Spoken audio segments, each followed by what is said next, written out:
ಇವತ್ತು ಚಿಕನ್ ಸಾಂಬಾರು ಹೇಗೆ ಮಾಡು ಅಂತ ನಮ್ಮ ಅಣ್ಣ ಹೇಳ್ಕೊಡ್ತಾನೆ, ಓಕೆನಾ?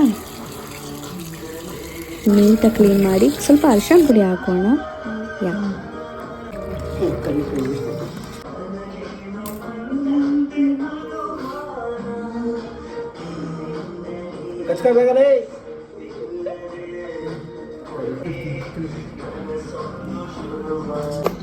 ಅಣ್ಣ ಈರುಳ್ಳಿನ ಇನ್ನೂ ಸ್ವಲ್ಪ ಸಣ್ಣ ಕಟ್ ಮಾಡಬೇಕು.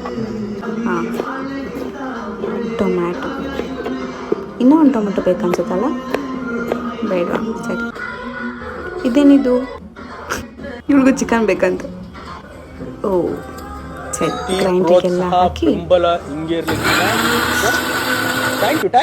ಗೊತ್ತು ನೀನು ಚೆನ್ನಾಗಿ ಅಡುಗೆ ಮಾಡ್ತೀಯ.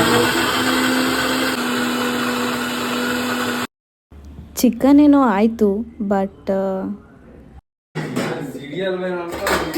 ಪ್ರೀತಿ, ಪ್ರೋತ್ಸಾಹ, ಬೆಂಬಲ ಹಿಂಗೆ ಇರಲಿ ಚಿನ್ನ. Thank you.